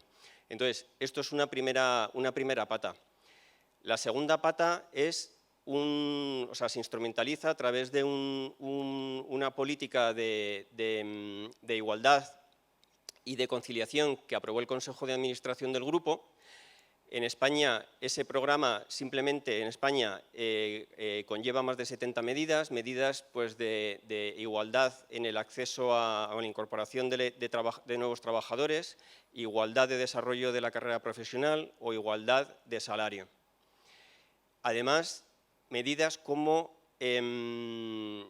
facilitar la maternidad, pues con dos medidas más concretas. La primera es que 15 días antes de la fecha prevista del parto las mujeres se van a casa, es un permiso retribuido, y además, una vez que han tenido el niño, durante el siguiente año tienen reducción de jornada también sin perder salario. Pero también sabemos que la conciliación no es un tema de mujeres, es un tema de todos, y por lo tanto, en Iberdrola hace unos años también se implementó la jornada reducida para todo el mundo, para que todos podamos conciliar. Esto afecta evidentemente a todos los trabajadores, pero también a los miembros del Consejo, es decir, prácticamente la mitad de los miembros del Consejo son mujeres. Además, la vicepresidenta de Iberdrola es una mujer y 2 presidentas de comisiones del Consejo también son mujeres. Entonces, lo queremos llevar a todos los niveles. Esto nos ha llevado a que en 15 años hemos duplicado el porcentaje de mujeres en Iberdrola y ahora tenemos en el grupo más de 700 directivas, con lo cual, bueno, ahí estamos. Y la tercera medida o la tercera línea de trabajo es una línea de trabajo de cara hacia afuera. Entonces, nosotros también tenemos programas de fomentar las carreras técnicas en las niñas. Tenemos programas también de que las mujeres elijan como profesión ser electricista para que luego se incorporen a la empresa. Tenemos programas, por ejemplo, de educación energética a mujeres en situaciones precarias, pues de que conozcan cómo implantar medidas de eficiencia energética en su casa. Pero yo creo que la medida más visible de estas acciones hacia afuera es un cambio de patrocinio que tuvimos en el año 2016, que patrocinábamos la selección española de fútbol cuando ganó ahí en Sudáfrica la Copa del Mundo, y decidimos emplear todos esos recursos en deporte femenino. Entonces ahora nos hemos convertido en el principal socio del Consejo Superior de Deportes en un programa que tiene que se llama Universo Mujer, que es precisamente para el deporte femenino. Estos recursos llegan a 16 federaciones y a más de 300.000 deportistas femeninas, que es muy importante. Y esto tiene, yo creo que, dos grandes ventajas. La primera es, evidentemente, intentar ayudar al deporte femenino que tenga las mismas condiciones, o por lo menos que se acerque a las condiciones del deporte masculino, y eso, los recursos económicos y los recursos de comunicación que tengan visibilidad es muy importante. Y lo segundo es para que las niñas tengan un referente, para que vean que los grandes deportistas o los cracks no son solo hombres, sino que también hay mujeres con capacidad de liderazgo y que ellas quieran o puedan tener los mismos deseos, las mismas metas que sus compañeros chicos, pero ellas en chicas, en deporte femenino. Todo esto lo tenemos recogido en un documento público. Las empresas tienen siempre, el informe económico es obligatorio, tenemos informes de responsabilidad social, de responsabilidad ambiental, y nosotros tenemos un informe de responsabilidad de igualdad de género. Es público y está en la página web. Y ya terminando, creo que en España solo hay 2 empresas que están en un índice mundial que desarrolla Bloomberg, que es un Gender Equality Index. Yo creo que es importante, y yo lo que intentaría es animar al resto de empresas para que desarrollen las políticas necesarias para que todas las empresas energéticas españolas se incorporen a este índice, que yo creo que es muy necesario, ¿no? Yo creo que con la igualdad de género y con la diversidad ganamos todos. Muchas gracias. Tengo una pregunta sobre México para Elena Longarella, que es Head of Electricity Sales and Markets en Naturgy. A raíz de la llegada al poder del presidente AMLO, del presidente mexicano, se han suspendido temporalmente la celebración de subastas de largo y medio plazo como mecanismos de inversión en el país. ¿Crees que esto puede impedir o desincentivar la inversión en nuevas instalaciones por parte de los inversores privados? Parece una pregunta un poco retórica, pero creo que sí es la respuesta, ¿no? Bueno, pues la respuesta es no. Y bueno, creo que cuando un país cambia su posicionamiento energético, también tenemos que adaptar nuestros mecanismos de expansión en el país. Y recientemente Rocío Nale, que es la titular de Energía, de la Secretaría de Energía en el país, dijo que iba a volver a celebrar subastas una vez hubiera hecho un análisis correcto de las necesidades regionales y también después de ver cómo evolucionaba la Comisión Federal de la Electricidad en materia de transmisión y de generación. Así que nuestra esperanza es que sí que se vuelvan a celebrar subastas una vez que la transmisión sea más robusta, se haga un adecuado análisis del equilibrio entre oferta y demanda y se vea dónde es necesario generación. Por otra parte, nosotros pensamos que México sigue siendo un país con un entorno regulatorio y jurídico muy seguro y han creado el mercado eléctrico, funciona adecuadamente desde enero del 2016 y es un régimen retributivo bueno. De hecho, nosotros hemos puesto en operación recientemente ampliaciones de ciclos combinados que se retribuyen en mercado. Y por último, otro mecanismo de expansión es la firma de PPAs privados, porque cada vez hay más clientes industriales que están interesados en energía renovable, por 2 cuestiones medioambientales y porque también estas tecnologías ofrecen precios realmente interesantes. Así que queremos seguir allí. Muchas gracias. Bueno, Marta Camacho, directora de Relaciones Institucionales de Repsol, de España y Europa.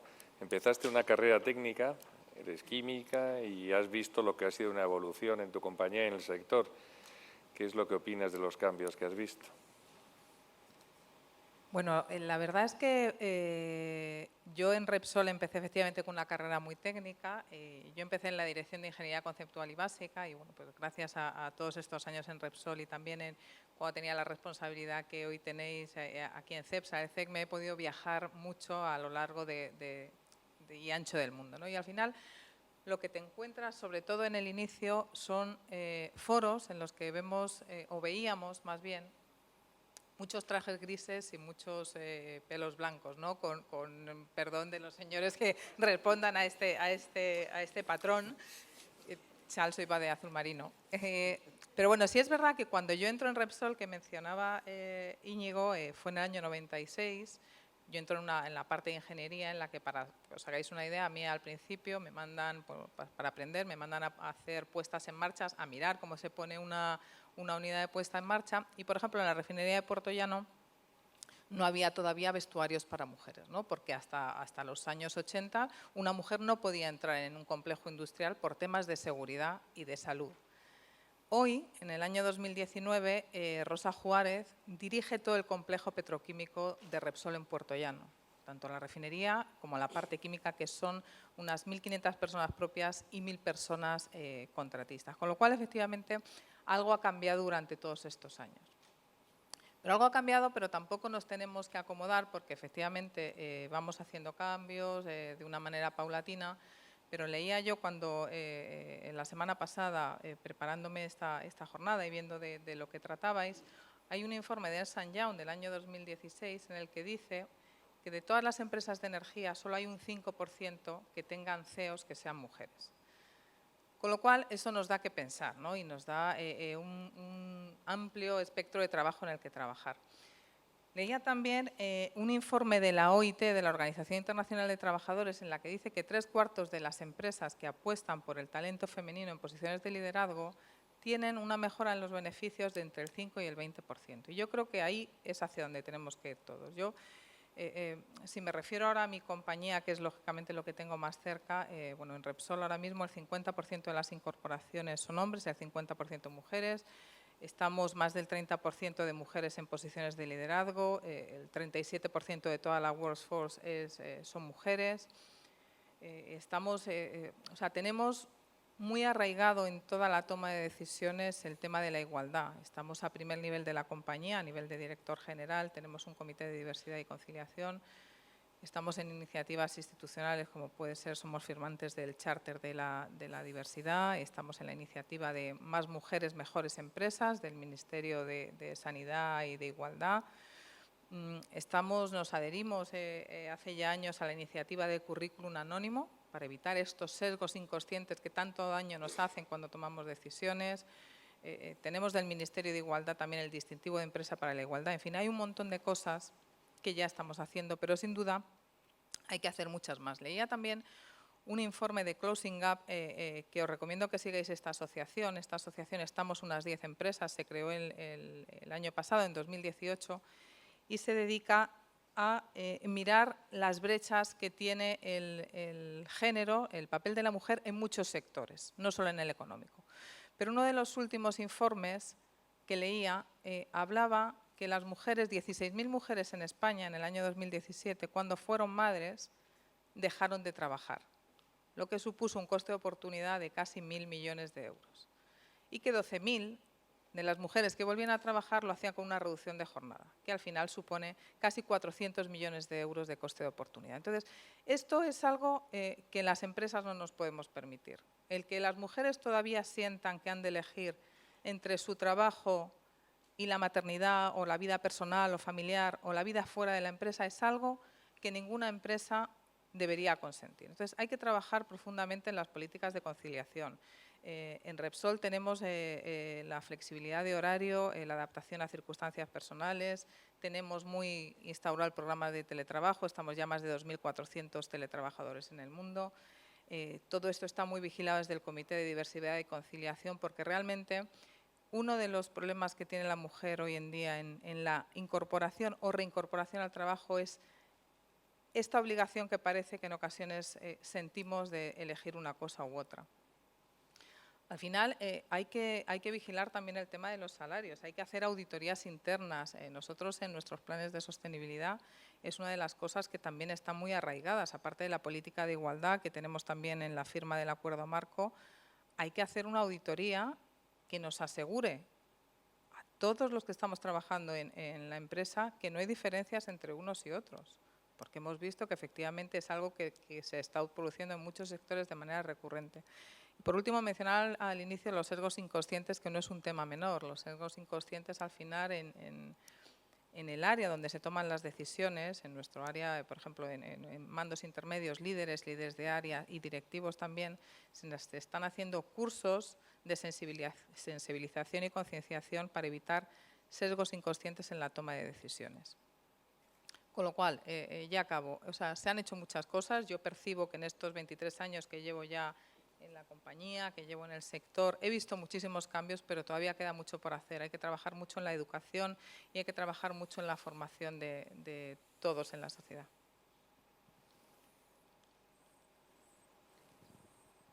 Tu pregunta, Charles. Pregunta para Marta Margarit, que es secretaria general de Sedigas. ¿Cuáles crees que son los principales retos a los que se enfrenta la mujer en el mundo de la energía y cómo se pueden superar? Pues muchas gracias por la pregunta. Encantada de estar aquí. Me gustaría hacer un poco de énfasis en el impacto que tiene el cambio climático en la mujer, ¿no? Porque esas diferencias en la mujer ligado al cambio climático. Y si nos fijamos en las noticias que vemos cada día, veremos que el cambio climático tiene un especial énfasis, ¿no?, en las zonas más vulnerables de la Tierra. Aquí en España, por ejemplo, tenemos el Mediterráneo, esta semana con la gota fría y en verano con una sequía cada vez más importante.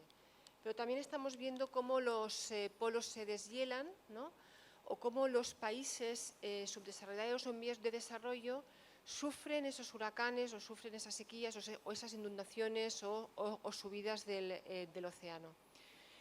Y lamentablemente en esas zonas, que es donde hay la pobreza más acuciante en la tierra, es donde están las zonas rurales con menos medios. Y en esas zonas, las zonas rurales, es donde están las mujeres, donde no tienen otra alternativa que vivir de los recursos naturales que encuentran a su alcance. Comentaba Curro, muy bien dicho, que son las personas, ellas y los niños, que van a buscar agua, que cuidan de la tierra, que intentan cultivar alguna cosa, que se cuidan del ganado. Y es por eso que el cambio climático está afectando más a la mujer que al hombre y genera todavía más diferencias en esta desigualdad de género que estamos tratando hoy. Bueno, y además, al ser la población con menos recursos es la que puede padecer pobreza energética, que es la que conocemos hoy en nuestra sociedad. La Agenda 2030, como decía Curro también, ha puesto ese ODS número 5 para la desigualdad, para intentar paliar esa desigualdad, porque no podemos dejar a nadie atrás, pero no es suficiente. O sea, es suficiente, pero esa presencia femenina, esa closing the gap debería estar en todos los ODS de la Agenda 2030, que lo está. ¿Qué podemos hacer desde aquí? Pues desde aquí lo que podemos hacer es que esa presencia femenina esté en todos los deals de cambio climático que se cierren a nivel internacional. ¿Por qué? Porque al ser mujeres tenemos la sensibilidad como más acuciada, más alta. Primero a nivel gubernamental, pero también a nivel privado, a nivel de la administración, en todos los sitios. Me enorgullece decir que todas las empresas del sector gasista y en general todas las energéticas tienen planes, como se está viendo aquí, que estamos exponiendo, para paliar esa desigualdad en los distintos niveles de la organización. Y esperamos que esos niveles, que eso se traduzca en la sociedad, pero también en la administración, también a nivel internacional, gubernamental y sobre todo para cerrar esos pactos para paliar el cambio climático. Muchas gracias. Bueno, vamos a acabar con Javier de la Fuente, Siemens, Senior Sales Managers Power and Gas Division. Y vamos a cambiar un poco de tema y vamos a hablar que una empresa como Siemens en la generación convencional tradicionalmente, pues cómo afronta lo que nos viene delante, lo que nos viene encima. Pues sí, gracias. Yo creo que lo vemos como un reto y una oportunidad. Yo creo que quizá hace unos años se veía más como una amenaza y cada vez más dentro de la empresa se ve como una oportunidad. Hay un gran foco dentro de la empresa en desarrollar tecnología que nos haga tener una generación convencional más verde. Estamos presentes, por un lado, en la generación renovable, pero dentro de la generación térmica hay muchas cosas que podemos hacer para ayudar a la descarbonización, ¿no? El mundo sigue aumentando la demanda energética, el petróleo sigue creciendo, por mucho que todavía vayamos hacia lo renovable, el petróleo sigue creciendo. El año pasado en este mismo evento tuvimos al presidente de la OPEP que nos dio la perspectiva a 30-40 años, ¿no?, de crecimiento del petróleo. Entonces creemos que tenemos que abordar todas esas diferentes segmentos del mundo de la energía para lograr una descarbonización total, ¿no?, en el futuro. Por destacar dónde estamos poniendo más énfasis como tecnología de futuro ahora mismo, pues uno de ellos es el hidrógeno, ¿no?, que se ha mencionado varias veces aquí. El hidrógeno, ¿por qué creemos importante? Más allá de que se puede producir de una manera verde, almacenar, incluso estacionalmente y luego reelectrificarlo, creemos que ahora en esta primera fase es mucho más interesante cómo puede servir para acoplar sectores. El hidrógeno nos puede servir para la movilidad, nos puede servir para crear otro tipo de combustibles que sean neutros en carbono. Podemos líquidos o gaseosos. Yo creo que nadie se imagina a corto o medio plazo volando en un avión con baterías y con motores eléctricos, pero volar en un avión que use un queroseno que venga derivado de hidrógeno y captura de carbono, ¿por qué no? Puede ser factible mucho más rápido, ¿no? Si seguimos en generación, podemos ver el hidrógeno está lejos. Nuestros equipos ya de generación ya se mueven en 30-60% de capacidad de quemar hidrógeno y a corto o medio plazo serán capaces de quemar un 100%. Estamos viendo, por ejemplo, plantas en Estados Unidos de carbón que se están convirtiendo a ciclos combinados de última generación. Esto ya de por sí es una descarbonización fuerte, porque hablamos de eficiencias por encima del 60%, y estas plantas ya pueden empezar a emitir hidrógeno y en un futuro emitirán un 100% de hidrógeno, ¿no? Entonces, toda esa transición, la generación térmica puede acompañar toda esa transición. También quería destacar un poco el papel del oil and gas, ¿no?, como industria también a descarbonizar dentro de lo posible, ¿no?, porque va a seguir con nosotros, los derivados del petróleo van a estar ahí y podemos hacer muchas cosas. Estamos viendo plataformas en Noruega que están quitando la generación en la propia plataforma y conectándose desde costa con energía producida hidráulica, ¿no? Pues ya es una descarbonización. Tenemos plantas en Brasil que teníamos gases residuales que iban a antorcha con contenidos de hidrógeno por encima del 60%. La tecnología actual ya nos está permitiendo usarlos en cogeneraciones.